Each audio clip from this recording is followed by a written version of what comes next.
एक राष्ट्रीय पार्टी का सांसद आतंकवादियों की भाषा बोलता है कि उन्होंने जाति धर्म नहीं पूछा, और पूछा है तो इसका सबूत क्या है? देखिए, ये सबूत तो या तो वो बहन दे सकती है जिसका सिंदूर पहुंचा गया, या आतंकवादी दे सकता है।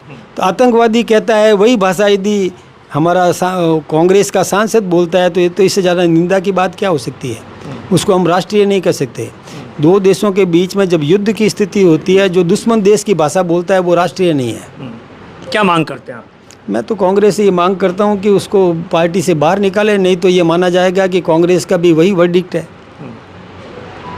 अब देखिए, सांसद ऑपरेशन सिंदूर के बाद बीजेपी लगातार देश के अंदर तिरंगा यात्रा निकाल रही है। आज बीजेपी के प्रदेश अध्यक्ष बाड़मेर पहुंचे और यहां पर शाम को तिरंगा यात्रा निकालेंगे।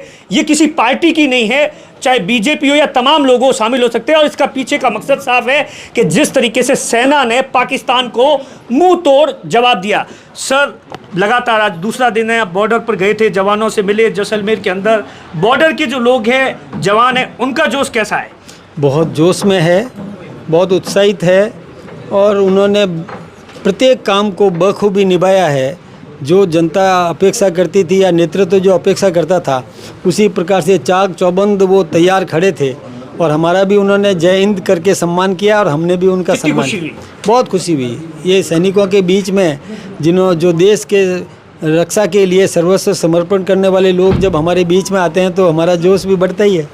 हमने भी संबोधित किया और उन्होंने भी हमें धन्यवाद दिया, और आपस में हमने भी मिठाई खिलाई, उन्होंने भी हमें मिठाई खिलाई। बहुत प्रेम का सौहार्दपूर्ण वातावरण रहा। 4-5 दिन बीते, उसके बाद में आपने तमाम खबरें सुनी होगी। बाड़मेर, जैसलमेर के अंदर पाकिस्तान है लगातार कोशिश कर रहा है, भारत की सेना जवाब दे रही है। यहाँ के लोगों का जज्बा कैसा लगा आप जब आज मिले तब? देखिए, इन्होंने तो ऐसा बताया कि जैसे कोई हम एक प्रैक्टिकल करते हैं। हाँ।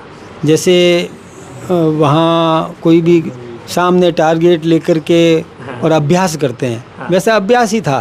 सामने हमेशा हम तो एक कोई मुखौटा खड़ा करते हैं या टारगेट के लिए कोई घेरा करके और उसको टारगेट को खड़ा करके और फिर निशाना साधते हैं। यहाँ हमको तो डायरेक्ट सामने दुश्मन मिल रहा था, और दुश्मन के वो आतंकवादी केंद्र मिल रहे थे, तो हमें उनको ध्वस्त करने में मज़ा आया, आनंद आया। और सेना तो बहुत उत्साहित थी, बहुत उन्होंने तो अभ्यास अपना पूरा किया और सामने दुश्मन के सामने अभ्यास किया। 4 दिन में अभ्यास उनका हो गया। अच्छा, पहलगाम की जो घटना हुई थी उसके बाद में ऑपरेशन सिंदूर चलाया गया, जिसके बाद में कांग्रेस है जिस तरीके से जब सीज फायर रहा, तो उसके बाद में आज भी सचिन पायलट ने जयपुर के अंदर प्रेस कॉन्फ्रेंस की है, अशोक जी ने दिल्ली के अंदर कल प्रेस कॉन्फ्रेंस की थी कि जो अमेरिका है वो इन तमाम चीज़ों को लेकर है, वो दावे कर रहा है, उस पर क्या कुछ बीजेपी है वो क्लियरिटी नहीं कर रही है? देखिए, अमेरिका ने न तो दावा किया कि मैंने मध्यस्थता की, ट्रंप ट्वीट करके जानकारी देते हैं। ट्वीट किया, उसने ट्वीट किया, जानकारी मिलते ही वो कई लोग उतावले होते हैं, ट्वीट करते हैं। हाँ। तो ट्वीट किया है उसने, ये नहीं कहा कि मैंने मध्यस्थता की है। बयान दिया बकायदा, कल भी बयान दिया। नहीं, कभी नहीं कहा कि मैंने मध्यस्थता की है। हाँ। मध्यस्थता का मतलब समझते हैं कि कोई पंच हाँ। बीच में बने, सरपंच। हाँ, पंच बने बीच में, दोनों देशों के बीच में, और वो स्थिति बनी भी नहीं। हाँ। उसने रिक्वेस्ट की कि युद्ध रोक देना, वो पाकिस्तान गुहार लगा रहा है। तो हमने कहा डायरेक्ट डायलॉग करेंगे हम, और डायरेक्ट डायलॉग हुआ। पाकिस्तान के सेनाधिकारी ने हमारे सेनाधिकारी से बात की, प्रधानमंत्री से बात नहीं की। मध्यस्थता 2 देशों के बीच में होती है। तो पाकिस्तान के सेनाधिकारी ने हमारे सेनाधिकारी से बात की, तो इसमें कहाँ ट्रंप बीच में आ गया। उसने रिक्वेस्ट की कि युद्ध रोक दो, रोकना चाहते हैं हम। तो हमारे सेनाधिकारी ने कहा कि ये कंडीशनल है, हमारे आतंकवादियों को और जो बच गए उनको सरेंडर करो, और कभी प्रेशर मत देना, आइंदा भविष्य में प्रशिक्षण मत देना। तो इन शर्तों पर उन्होंने तैयार किया। तो इसमें मध्यस्थ कहीं बीच में होता ही नहीं है।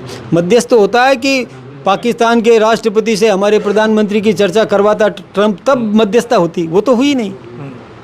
क्या वो अशोक गहलोत जी जैसे मजे हुए खिलाड़ी यदि ऐसी बात करते हैं तो सीधे तौर पर, हाँ, मैं वही तो कह रहा हूँ आपसे, शिमला समझौता, मैं खुद सांसद है राज्यसभा के। मैं राज्यसभा का सदस्य हूँ। अशोक गहलोत जी खुद समझदार आदमी होकर के ऐसी बात करे। मध्यस्थता 2 देशों के बीच में होती है, 2 देशों के मुखियाओं के बीच में होती है, और तीसरा कोई पंच बीच में हो तो। हमारे प्रधानमंत्री ने किसी से बात नहीं की। पाकिस्तान के प्रधानमंत्री ने भी, राष्ट्रपति ने भी किसी से बात नहीं की। सेनाधिकारी ने सेनाधिकारी से बात की, इसमें ट्रंप कहाँ बीच में आ गया? वो तो पता चलते ही ट्वीट करने में माहिर है तो ट्वीट कर दिया, इसमें क्या है, कोई बात। सांसद साहब ने, यहाँ के सांसद साहब ने जो बयान दिया था, आपने सुना सबूत को लेकर? देखिए, पहलगाम की घटना मैं तो, आप मीडिया वाले पूछते हैं, उससे मैंने सुना, मीडिया से जानकारी मिली कि बहुत निंदनीय वक्तव्य दिया उन्होंने। और बड़ी चिंता होती है कि हिंदुस्तान के सर्वोच्च सदन में जो बैठता है व्यक्ति, एक राष्ट्रीय पार्टी का सांसद, आतंकवादियों की भाषा बोलता है कि उन्होंने जाति धर्म नहीं पूछा, और पूछा है तो इसका सबूत क्या है? देखिए, ये सबूत तो या तो वो बहन दे सकती है जिसका सिंदूर पहुंचा गया, या आतंकवादी दे सकता है। तो आतंकवादी कहता है, वही भाषा यदि हमारा कांग्रेस का सांसद बोलता है तो ये तो इससे ज़्यादा निंदा की बात क्या हो सकती है? उसको हम राष्ट्रीय नहीं कर सकते। दो देशों के बीच में जब युद्ध की स्थिति होती है, जो दुश्मन देश की भाषा बोलता है वो राष्ट्रीय नहीं है। क्या मांग करते हैं आप? मैं तो कांग्रेस से ये मांग करता हूँ कि उसको पार्टी से बाहर निकाले, नहीं तो ये माना जाएगा कि कांग्रेस का भी वही वर्डिक्ट है।